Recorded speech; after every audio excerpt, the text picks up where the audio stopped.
So I really appreciate Alex's thought on a high level of many factors. One, I think he probably has the luckiest wife of any young man here on BYU campus. And because of the many dynamics that he brought up, from his ARP counseling, which we know, as we learned today, that behaviors are one of the biggest attackers of our family. So he's going to have an important part in trying to help people through those addictions and help them to make it so they're going to have a stronger family. But then to think that he's taking on a role in his own family to make it stronger. I promise his relationship with his son will be better, his relationship with his wife will be better. All around it just makes for a healthy family. So really, really important thought today. Thank you. Okay, so today we are talking about families. It's been really fun to read some of your e-preps. I feel like I'm finally starting to get to know some of you a little bit better, even just based on this lesson. It's a fun lesson to talk about as we all have families, we came from families, and they impact our lives. And so we're going to talk a little bit more about that. I feel like families, nowadays there's more challenges, and so it's going to be more challenging for us as caregivers to be able to recognize some of the trends that are happening, to be able to know how to intervene, and to have respect and to understand them. And so those are some important things to work on.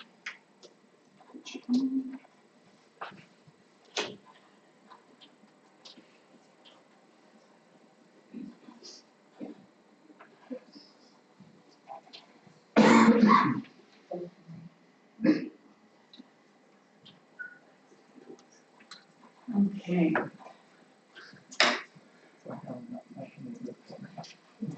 So I have just a quick little YouTube that I want to watch that I felt was pretty applicable.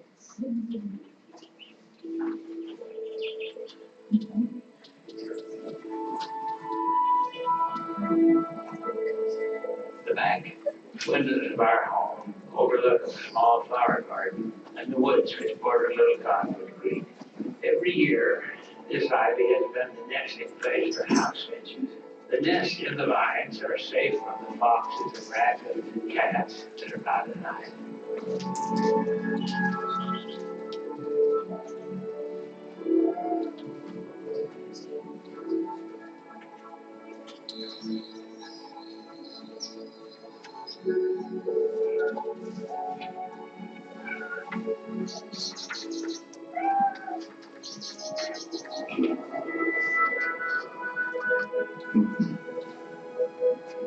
And one day, there's a great commotion in the ivy.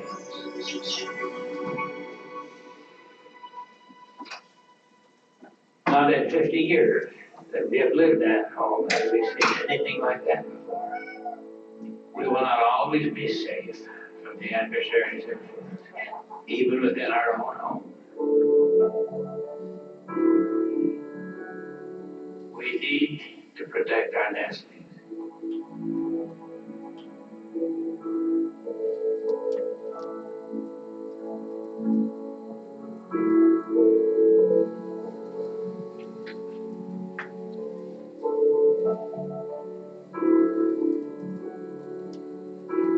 I love that quote at the end where he says there's nothing that you will do that's more important than taking care of your own family.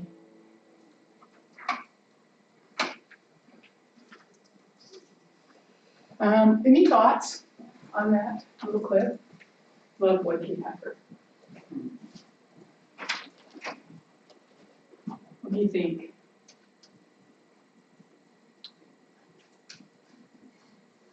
What is the snake in our family's lives?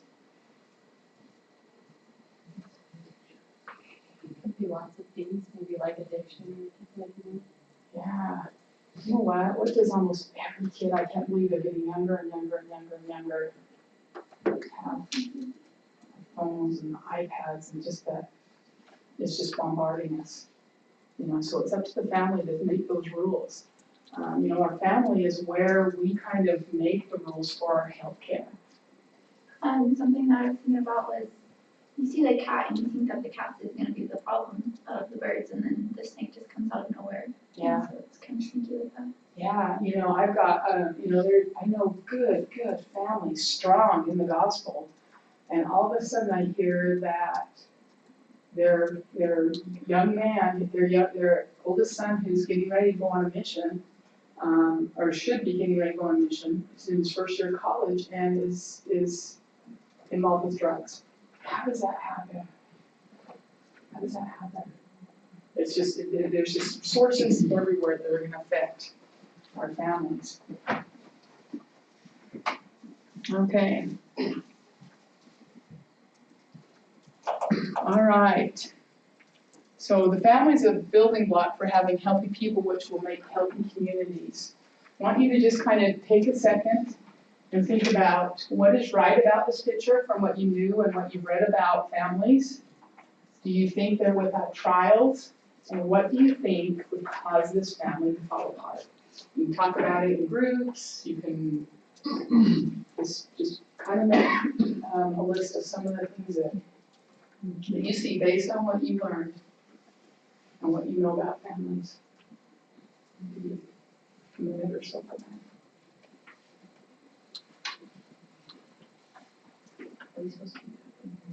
Yes. I know there's things in your mind you want to say, so say it to each other. Yeah. They always say you can't spell families without lies, right? Good. I don't want that on all your e-preps. What's this for worksheets?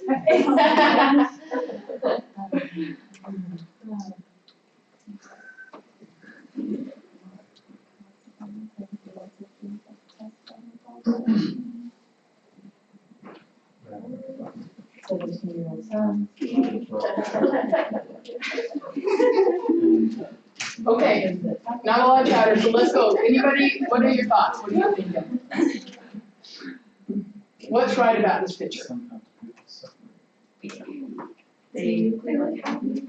Okay, they look happy. Nuclear family, kind of traditional, right? A mom and a dad and kids. Do you think they're without trials? Okay. All families have them, whether they have a smiling, happy family picture or not. We usually have trials. What do you think would cause this family to fall apart?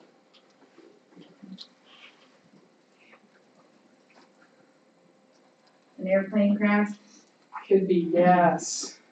Yes. Lack of trust. Okay, good. Different physical appearances? Okay. Infidelity. Infidelity, it's huge. The stress of raising kids. Okay, very good. Communication, you guys all had, it was really interesting on your cuts. A lot of you wrote that what was important to you and your family was to have good communication, effective communication where you're actually listening.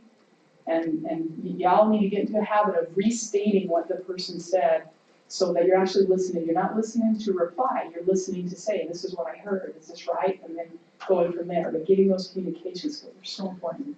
It was actually funny because yesterday I was kind of repeating everything my wife said so that she knew I was listening, and she was like, "Stop that." And I wasn't even doing it in like a mocking way or anything. She just, you know, because I just get in the habit of that when I'm in clinicals and things like that. And so to make sure I know what they were saying. And so she was just getting a little tired of me repeating. So she was feeling overheard maybe? Good for you, good for you. She'll appreciate that down the line when these get busier and busier. You'll be like, did you hear what I said? You didn't do this, did you hear it? So yeah, very important to communicate this stuff. Okay, so Jamie knows who this family is. Do we all know who this family is? Okay. Very good. Is he a figure in society? So they got in it, the parents got in an airplane crash. It was just a non-normative event where they were going to get some little moccasins or something, and it was going to be an hour. They called and said, "Hey, we're going to be home. Get dinner on the table." And they got in a wreck and ended up really changing their lives. Stephanie had full thickness burns over 80% of her family over her body. And then her husband had 40%. They both in a medical-induced coma for quite some time. And they had been married about 7.5 years when this happened. Their children were ages 6 to 18 months. And so if you can imagine the developmental stages and different things that were part of this, they had to have a lot of family counseling. Some of it was that Stephanie didn't know whether she was going to have fingertips, if she was going to have some of her extremities because of the damage from the fire. Very, very painful, very, very difficult time in their lives. You talk about a family crisis. What does it mean to have a family crisis? An event that disrupts normal family function. Yeah, and you don't have the resources in place. You weren't anticipating it. That's what that non-normative event means. The appearance, she thought that was going to end her marriage of what she looked like. And all the surgeries she's had to go through, all the pain. She felt like her appearance would be very traumatic to her children. And so all these things kind of came into it. She said that in 5 months she finally had a mirror and looked at herself and she just thought, how could anybody love me? How could my children love me? How could my husband love me? So this was a huge crisis in this life. She was discharged and coming home, she said that her children did have a harder time connecting with her just because of her appearance and being gone in those really important times. So they, not only did they have the challenge of the crisis of the injury and the pain and the hospitalization and the costs, but they also had to now deal with trying to get their family back to where it was. And so this is a good example of something that's like non-normative, but you think of some of the other risks that happen in the lives of families, and they say if you have a risk in one area, it's not as bad as if you have a risk in 2 or 3 of the other areas. The combined event of them all is so much harder to deal with than the rest. And she gave a devotional, I don't know if you were able to go to it, but in her devotional she said that the reason why they were successful, she says that she says her family and her righteous priesthood holding husband were the things that saved their marriage and their family. And she made the comment, she says, no other factor influences children as deeply as their families. And so we have a great responsibility in raising our children to be successful and to make sure that we are putting things into place in their lives that will help them have good eating habits, that will help them have good sleeping habits, that will determine when they should go to a doctor, what they determine is illness, when they should take an ibuprofen or not. We're in charge of trying to help our families know those things, and so it's a great thing. All right. Okay. Oh, what I want to do before I go to the next slide, I want you to get together, pair up, and I want you to list as many different types of families that you are aware of, like family. You have your traditional family. What other kind of family systems or what do I want to say? Types of families that you know that are out there now. Now that we're changing, just kind of get together and let's see what kind of list we can get together. Family structures.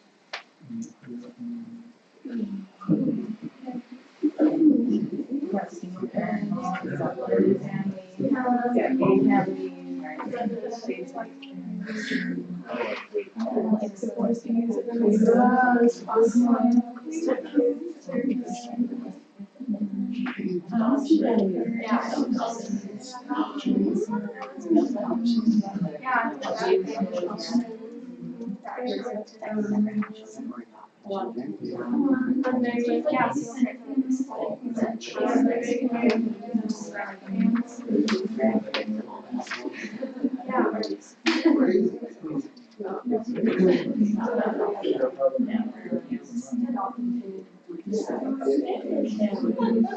Okay, keep those in mind for a second. I just want to show you, this is on the Census Bureau. And I'm going to go into a couple tables here. First of all is living arrangements of children under 18 years old. That's the first one I want to look at. And let's see if I can make that a little bit bigger for you all. No, that's not going to get bigger. What was interesting to me up here is the 2016 year. And you can see up here you have the total children under 18, total children living with two parents is 50,000. One parent where you have a mother only or a father only or no parents. So with our 50,000, you can see that 20,000 of them are with one parent, 50 with two, and then the rest are just kind of other relatives or non-relatives. But what was interesting to me is as I scrolled down here, back into maybe like the 1970s, how different it was. Out of 58, only 8,000 were with, 58,000 were with two parents, and only 8,000 were with one parent or another compared to the 20,000 we have. So we've more than doubled where a child is taken care of by only one parent or by other relatives. The other one I wanted to do is just this one is with the mom. Seems like probably the more common. And on here, total children living with one parent. Looks like the data has been collected up to 2014 is 20,000.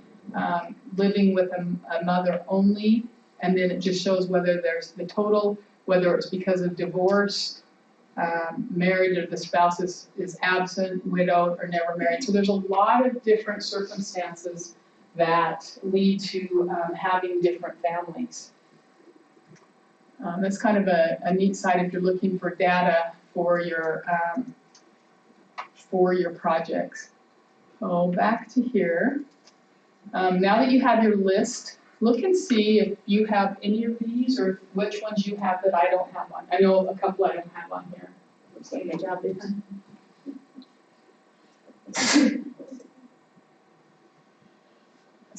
And as you're thinking about this, with these different family structures, what kind of risks do you think, what kind of unique challenges are they going to have?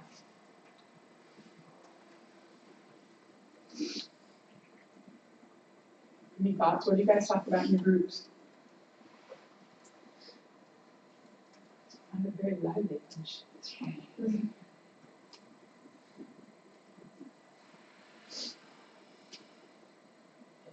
Sister Downey, thank you. Yes, you're welcome. First off, I think economics, money, especially when there's just like a mom. How does she raise the children, go to work, do everything that needs to be done? And the same thing if it's a father, but if it's only one parent, that's really hard. You'd have to have extended family around. And if you don't, oh my goodness, then it compounds everything. So, economics falls under which risk? Environmental. Yeah, very good. Yeah, no, that's a great sort. It can be a huge stressor when you don't have the resources. Again, we talk about the strengths and the resources families have for being able to adjust to crisis. So a big trend right now is grandparents taking care of their grandkids. I know my parents are taking care of one of my brother's sons. He had a diagnosis of Gaucher's disease. I don't know if you guys know what that is, but they don't have enzymes and they have to go get lots of treatments, and my brother's not really good about handling that, and he's a single dad because the mom bailed. So my parents have really taken to this young man, and since he was little, he's up to 18 now, but they have raised him. And my mom's 84, she's still worried about him.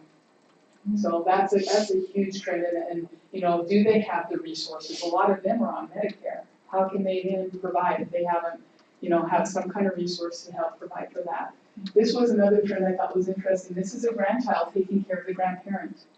So what are the unique challenges there? Where should that grandchild be? School, peers, activities, playing on a sports team, all those kind of things. So it changes the dynamics of how these children should be growing up. Teen Mom, we have a reality show that says, hey, this is great. Is that good? No. So back in the day, have you guys all seen Leave It to Beaver? Such a great show. Talk about your most clean show. That's a great show. They have just the little childhood Misfits between Wally and Lviv and their friends and stuff. That's a great show. Brady Bunch, here's a blended family. That first started coming in, and I think that was kind of good to help families that blended together, to help them know that, yeah, you're gonna have issues when you put families together. Full House, they're remaking that. That was such a success. So, and then somebody mentioned, the LGBT community and where that's going, and that just, it's funny because it's such a small population of people, but we are making huge efforts towards it. Even Healthy People has added objectives that will address making sure that there's objectives to make sure that if that's what's going to happen, let's make it as functional as we can. And again, as caregivers, we need to make sure we're respecting and trying to understand and intervene where appropriate. Okay? Any other thoughts on the evolution of family? All right, I have one. Okay, So great. where do foster children and adopted children, is that? Foster children, adopted children, again, they're a whole nother population. I just read down in Utah that their foster children population it's exploded. They just don't have families that will take them in, and so they have all these kids out there that, need to be coming in. I think again, is if they are adopted and they are fostered, some of them do have health challenges. That's the reason why people take them in to help them. And I think as caregivers, we need to understand what resources we can hook them up with. And we're gonna talk a little bit more about how public health nurses, how we figure out how we can help some of these families. And that will, you start to identify what are the risks and what are the resources that we can put into place and how to follow up with them and evaluate them. Good thought, that's a really good thought. So, media has a big influence on us. And I don't know if you guys have ever seen the show, I haven't. But I found an article about it, and it was just really interesting. I pulled out some of the little quips that they talk about it, and audiences seem to love it. And I think this family, you can kind of see, it looks like maybe a blended family. It's this big family that works together. They have a LGBT family, but they says the article was talking about how media has affected people. It says, we've now moved from what's most ideal to what's most entertaining.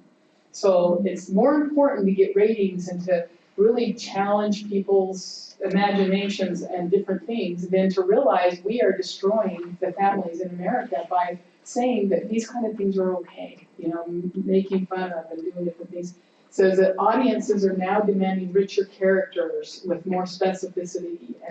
And they say the families aren't idealistic, they know it, but they say even sometimes they remain relatable. They are seeing something and they're like, oh, so it's okay if I do that because I see it on TV. Type of thing. Television has always been about the business of identification and entertainment. So the media has a huge impact on us and our families and influencing us. And the question on your e-prep where, our family's in decline, I think for the most part, everybody had agreed that they're in decline. And then there were some that says, yeah, we're in decline, but however, we do have more resources and more technology and more things that could be helpful. So I feel like it's, where we have the good and the evil in our lives and we have to try to really, navigate over to the good of things.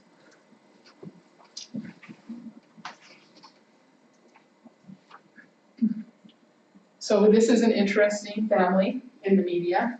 Y'all know Brad and Angelina. So this is a blended family who ended up in divorce. So do you know the family well enough to know what some of the risk factors could be? If you think about your risks, your biological, your environmental, and your behavioral, what kind of risks did this family have? They're celebrities. Okay, so that's what? Environmental. Environmental, huge. Yeah, I can't imagine what it'd be like to be a celebrity and watch and have everybody look at everything you do constantly, take pictures of you and all that kind of stuff. Okay? Well, I don't know much about it later, but I know that Angelina and Joey went to several different countries to adopt children. Yeah, they had several cultures. Let's see, I have it down here.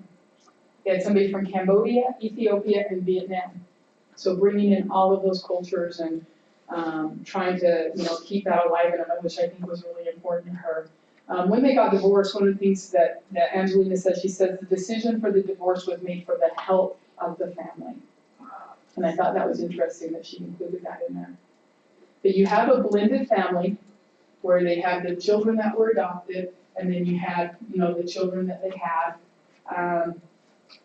So the parenting stress alone on that, these are my children, those are our adopted children. I think they tried to make it work as much, but I think, honestly, as I look on it, the single most important factor that I think was the downfall of this was the cohabitation that happened. They cohabitated for 10 years and then got married? It's a common acceptable thing to cohabitate, but what does that do to your family?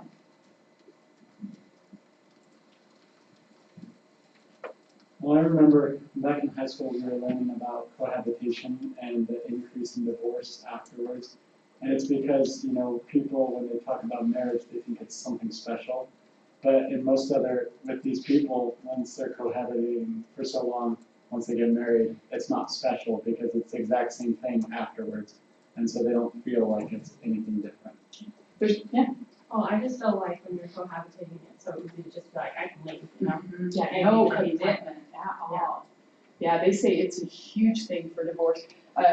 My husband's family's not LDS, and I have a little niece who is cohabitating with a guy that's probably 10 years her elder, and her mom just thinks it's the cutest thing. And I thought, okay, if I could go educate her and help her to understand, do you realize this is putting her at risk for a divorce? This might be all cute to you that she has this boyfriend and they're living and they're making this house and, making it their own. Do you realize this is one of the highest risks she can do for being divorced when she does get married?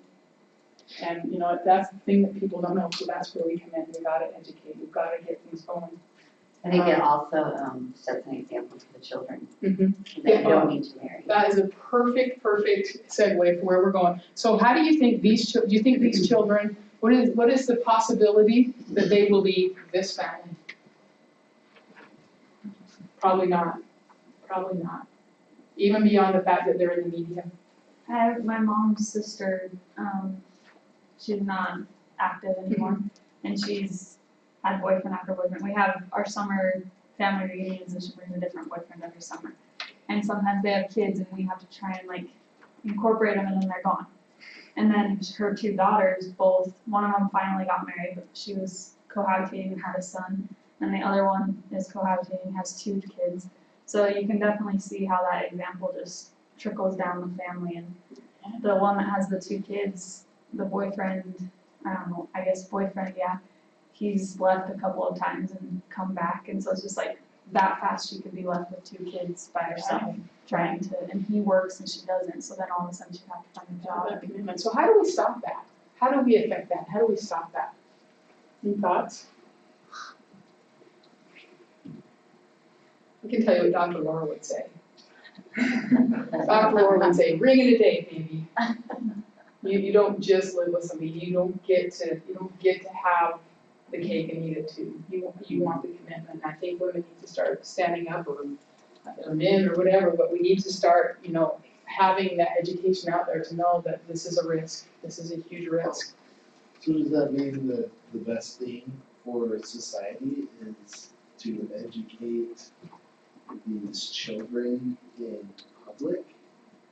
I think we have to be careful when we say, affect the children, because they have to live in the situation that it is. These kids that are coming back and forth and in and out of these situations, think how confusing that can be for them.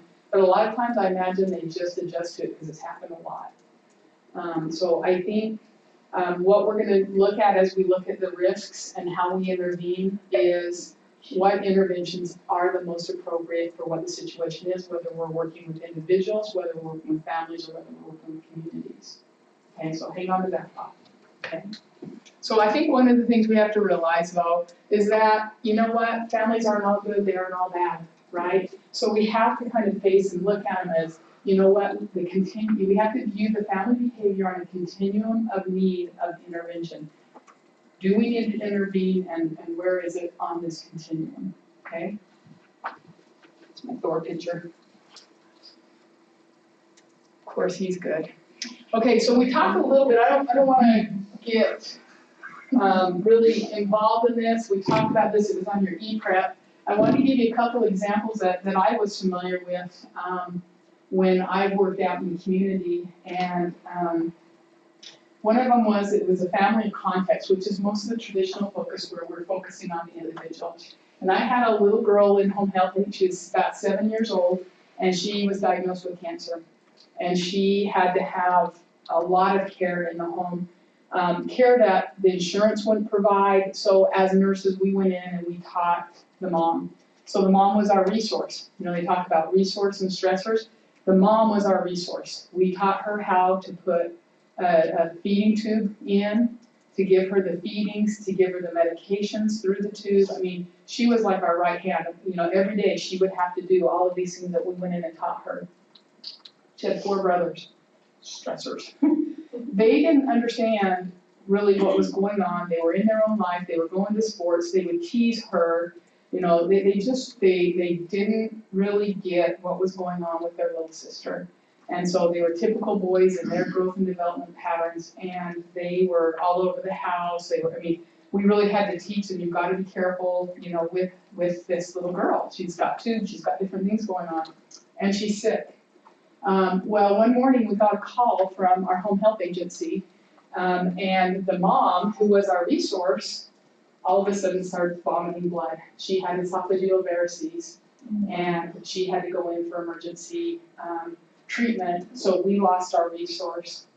So all of a sudden, our traditional focus and our families and context, guess what? We moved it over here. So all of a sudden, Dad had to help us. Dad became more of our resource, and guess what? We got those boys working too. And we said, you know what? These are things you need to do, and they all had a responsibility. And so you can just see how one little change can change what your focus is on what was going on. The other example I have is the systems, the family as a systems. In December, there was a gentleman in my ward who had an unexpected diagnosis of brain cancer, and they gave him less than a month to live. I mean, it was so unexpected. All of a sudden, he was at church. He didn't have any hair. He had a big dressing on his head, and had no idea up until the point he had a seizure that he even had a problem. There wasn't anything that was identifiable, and so. He was a gentleman who was the main provider in his family. They had, I think, 8 or 9 children, I'm not sure. 4 of them who were adult children, and then the rest were younger, like in high school, moved down into middle school. And all of a sudden, he can't contribute. But this family was such a system. All the adult children, whether they were his sons or son-in-laws, they all shaved their heads to show support for this dad. You know, so you think, how does this affect your family? It affected them. They're like, we're supporting here, we're gonna do everything we can, and they all shaved their heads, and they really did work as a system. I like I can't think of what it's called, but they liken it to a mobile. So if you touch one, guess what, the rest of them all move. And that's a good way to remember the family as a system. So, why do we have to have these different views of the family?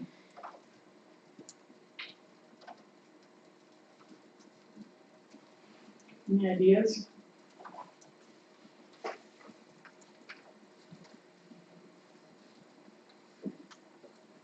Not every family is the same. So just seeing what the main focus are, you do that with your assessment and trying to figure out what it is how you should affect this family. I think the family is a part of a larger system. I think how I would liken that to is when something significant happens to a family and you see GoFundMe, things come up, you know, because they were a big part of the community, and all of a sudden, or else the church is rallying, or you know, you have something where the whole system, or the whole, where it's a bigger system, the community really rallies around them. Okay, biological, environmental, behavioral, y'all know those are your e-preps. Pull it up on your e-prep so you have it.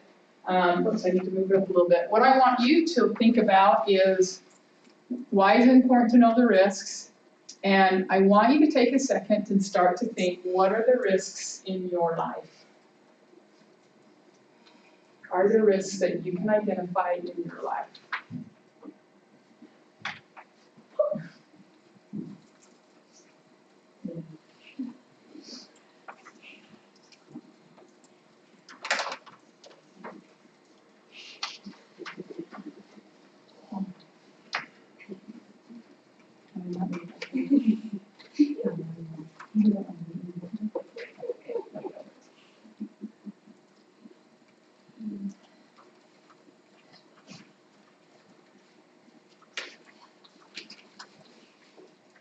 Give you another like 30 seconds to think about that. You sure don't have to share the risks in your life, but I think it's important that you identify those things and start to say, okay, these could be risks in my life, and I want to have a good family, and so what do I need to do? Why do you think it's important to know about these different risks? I think it helps you help them to maybe find different resources that can help them. You know, if you find that they're struggling with drug abuse or abuse or something like that, then you can maybe find some kind of outside resource that can help them. Okay, so making sure we intervene. And Are we talking about with a patient or within our own families? you know what, it can be either. Well, if you can kind of identify certain risks that you have within your own family, then you can, so you don't have a family crisis, you can prepare for that situation. You can attain the resources you need to be able to prevent a family crisis. Can you give me an example? So maybe you understand, or you know that drugs are going around in school, or you know that schools just aren't exactly the best place all the time for children's environments. So you prepare for any behavioral changes that a teenager might go through. So when you say you prepare for that, what do you mean by that? So you just take classes or learn different parenting styles, something that you can be supportive to your child and help them understand that you're there for them rather than them going to their friends and then getting started in other things. Okay. So just being able to have the resources for you so that you can work with them. Great. Maybe if you live somewhere where where there's a lot of natural disasters or something that happens, it's good to have, like in the church, we teach about having a 72-hour kit and just having that prepared, so you're prepared and you won't have those, but you'll have the resources to cope with it. Very good, very good. I think it's important too to like have your genogram and like know what goes on in your family. Like my great grandpa and my grandpa both had prostate cancer, so my dad now knows that maybe he needs to get checked a little bit earlier, so if he does have it, he can catch it earlier. That kind of Very good. A lot of these are preventable, just like infectious diseases. So if we can start to see, I mean, there, family histories of diabetes and different things like that, all we can do is manage, if it's something, we're watching to see if you think you're gonna have diabetes, getting your blood sugar checked, watching what you eat, modifying your diet, to try to say, if I'm gonna get it, it's not gonna make me have the complications that other people that don't even think about it. The genogram is great in helping us with the biological risks. How do we map out the environmental risks? What tool do we have? Yeah, the eco-map. It's kind of interesting to put one of those together. I don't know if you've ever done one. I think you've done a genogram in physical assessment? Yeah. Okay. So that's a great tool to use, and even, it might help you even guide questions in your assessment. If you can think about what the genogram and what the eco-map do, and that way you're gonna get more information. If you're taking care of a patient even in the hospital, utilizing these strategies, you're going to be able to find information out that will help you to provide the best care, intervene, and really understand what's going on. So.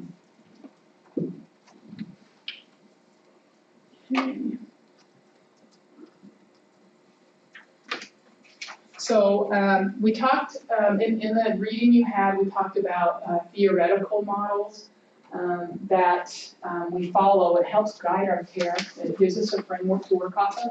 Betty Newman was a nurse theorist, and her whole process of her theory was saying, you know what, let's work off in the wellness continuum. but let's work off the strengths and the resources of the family. Let's identify what kind of things they have in place and what we can use to help them get through crisis as it happens. I think if you can focus on strengths and resources of the family first, and realizing what is the competencies, then you're gonna be more successful in providing care for your family. Last thing I wanna do is I really kind of wanna focus on how public health nurses work in intervening in patients' behalves. This is the intervention wheel. It went into more detail in the back of your book in the addendum, but I just wanna kind of introduce it to you a little bit more and help you to understand how it works. So first of all, you see the different colors. You've got, this is supposed to be red, green, and blue, and those interventions in there, those are aimed at individuals. The yellow and the orange are more towards systems and communities. So when you're working with a problem, you would want to say, okay, is it an individual, is it a community, what am I working with? And then look to those areas to find the interventions that you can work with. They would work in individuals, community, and systems. This is the intervention wheel is used public health nursing across the United States because it has a common language, it has common interventions, and we know these are evidence, these are practice-based, meaning that they've used them and they've worked, and so they know that this is a great way to pull out interventions in families and systems. They're wanting to know, is it a population at risk? Is it a population that is, so you can start to anticipate and predict. So I want to do a little exercise on using this wheel. And so what I have is I have an example of family/individual or community and systems. So you guys can get together in a group and I want you to read whatever one that I assign to you, and then we're going to try to apply the nursing process to it using the intervention wheel to find the interventions on it. So let's have this group, you guys are here before your group, let's have you do family. No, we do population. And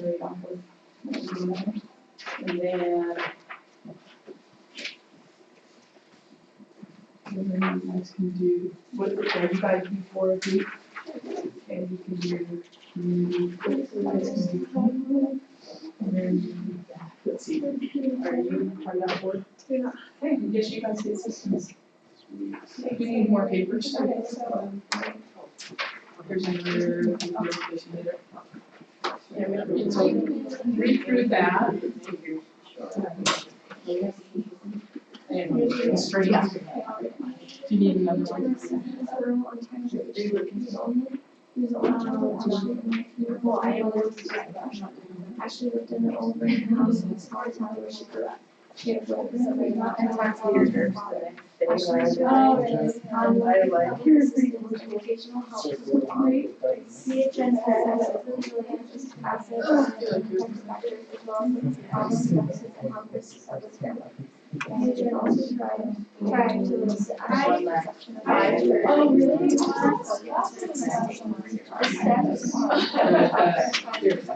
Well, I was supposed to be there yesterday, but my daughter had a mother's daughter discuss me there. It's relationship based. So happy Mom Monday. So these are good. Okay, so It's like, it's actually just talking about it, and I can hear it, right? But yeah, it's just the relationship.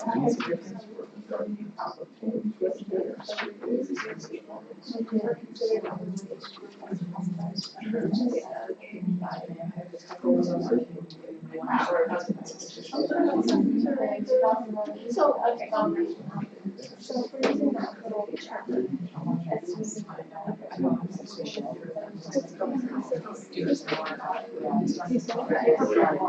it's purple and you're supposed to run. Yeah. So it's the red individual days, family days, or individual days. Yeah. And then orange, yellow. Because they need more stuff. Yeah. Oh, weird. And red, it looks like. Yeah. Okay, so we're yellow and Yes. Okay,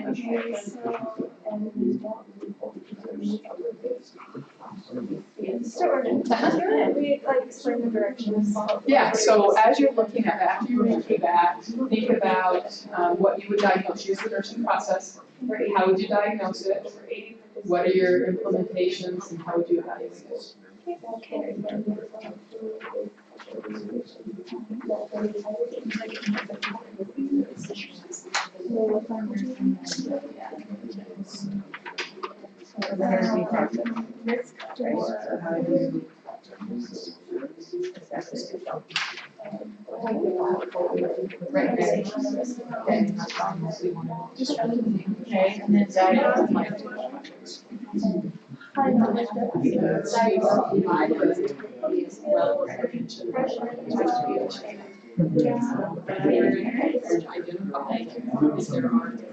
Populations that are, you know, where I got. Okay, so then. Like, so I have.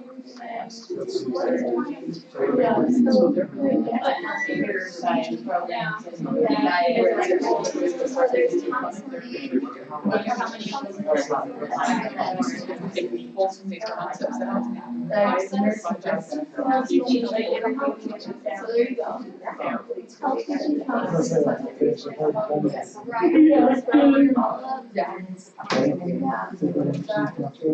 When their children on the parents.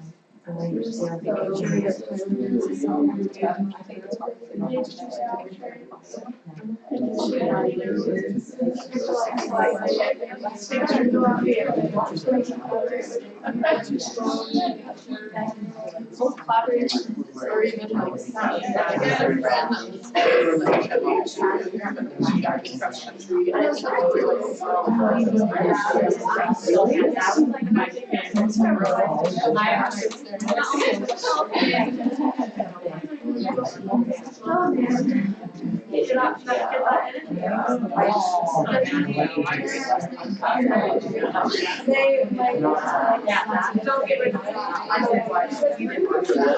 Okay, I'm gonna give you about 30 more seconds.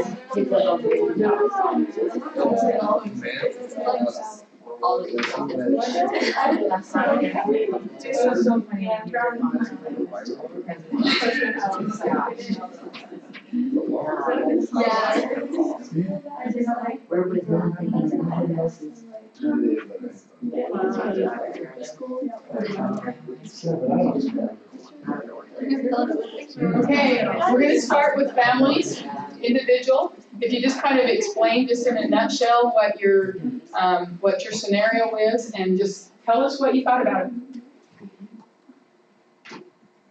She's a sports person.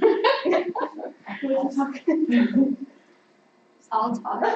Okay, so. Talk loud for the camera and for your peers. So you thought you stand up kind of so we can. So I just go like summarize it and then explain what okay, so this is talking about this 19-year-old single mom who has a 3-year-old and she suffers with depression and she has a boyfriend but it's not the biological father of her son.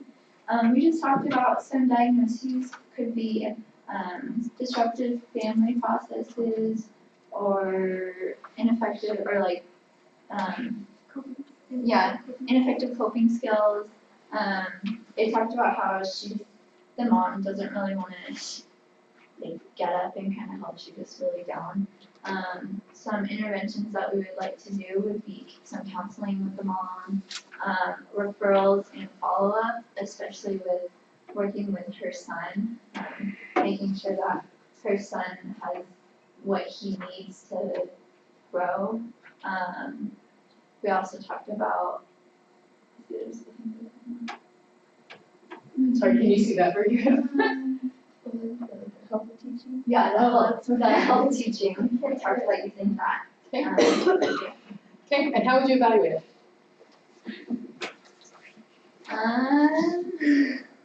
Gonna have her like repeat what we taught. Like a teach back kind of thing. Yeah. Just keep following up with her. Yeah, it's gonna take continued follow-up. Yeah. Probably adjustments in the plan of care too, so. Okay, I gave two of the community together, so maybe you guys can fill in holes or whatever. Tell us what you're thinking about. Give us a little summary and help us understand what yours was. So the scenario is about childhood obesity. And so they did a study of different children ranging from 2 years old up to 11. Population 11. risk. And so it looked like the younger they were, the boys were more at a higher risk of being obese, but as they got older, girls were more obese than the boys.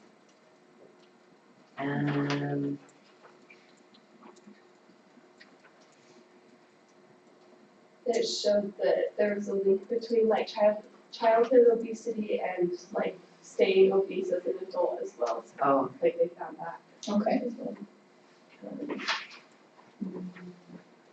So you guys, where are you on the wheel? What resource, what pie pieces are you working with for community? Like screenings is one to like screening, I don't know, check their BMIs and stuff was a big thing that they used.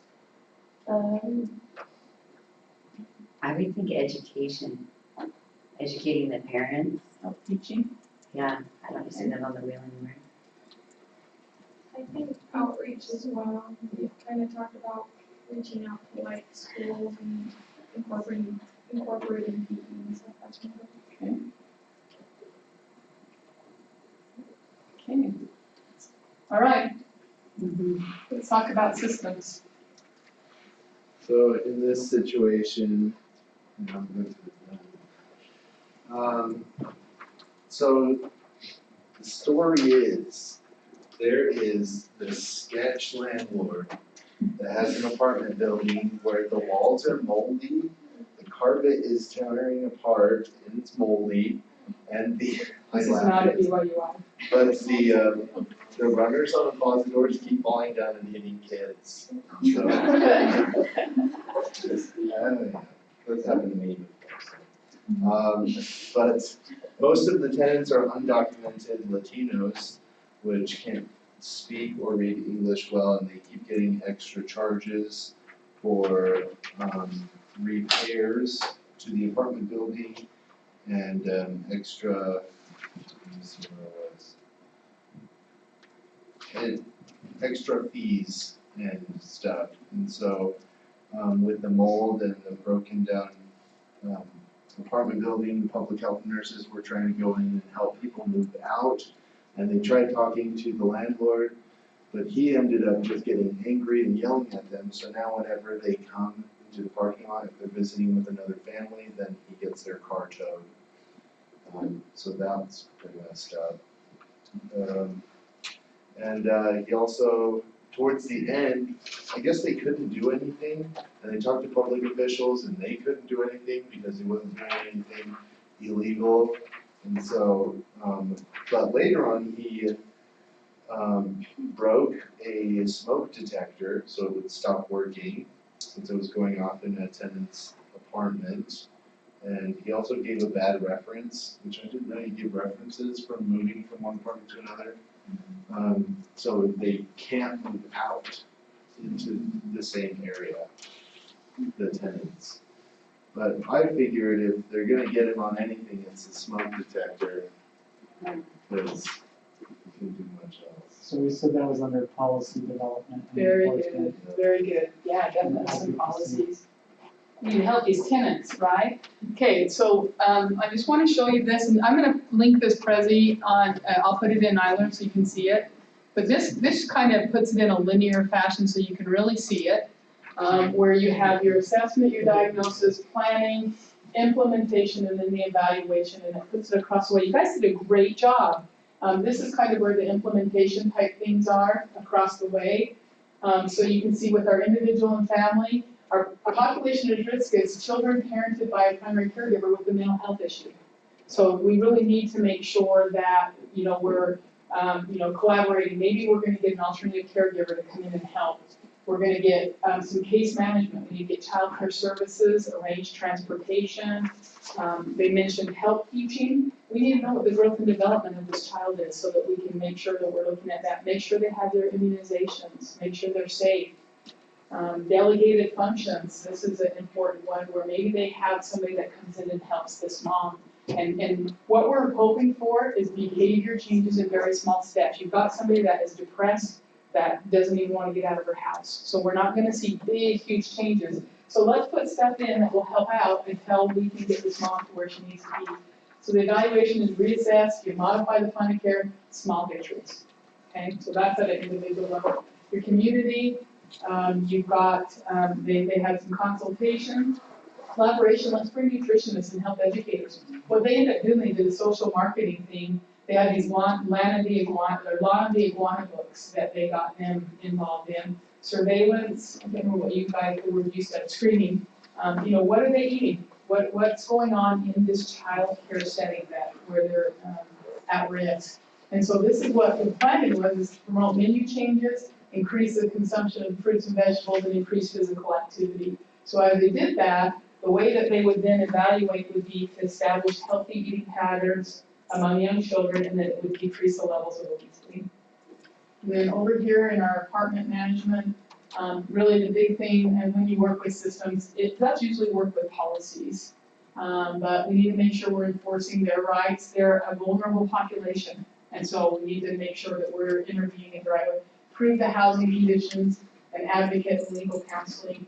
And so consultation with attorneys, referrals, we gotta get those tenants to the attorneys. Even if they don't have money, there's people out there that will help them.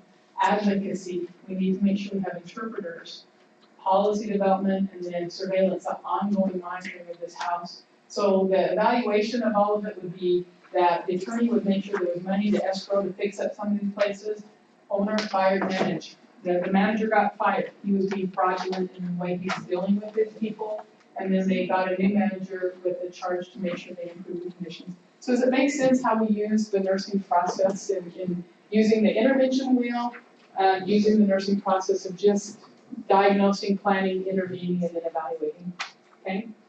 All right, I've kept you a little bit over. Sorry, I'll put this up on. Oh, I have one more slide that if you guys are more interested in the intervention wheel, I've got the links. This top link is to something that gives you examples, and then this one is kind of a wheel of fortune that you can just go in there and click on something and it gives you examples. So if there's anything you want to put in your project, that will help you to understand that wheel a little more. You're gonna post that. Mm-hmm. Thanks. Yeah.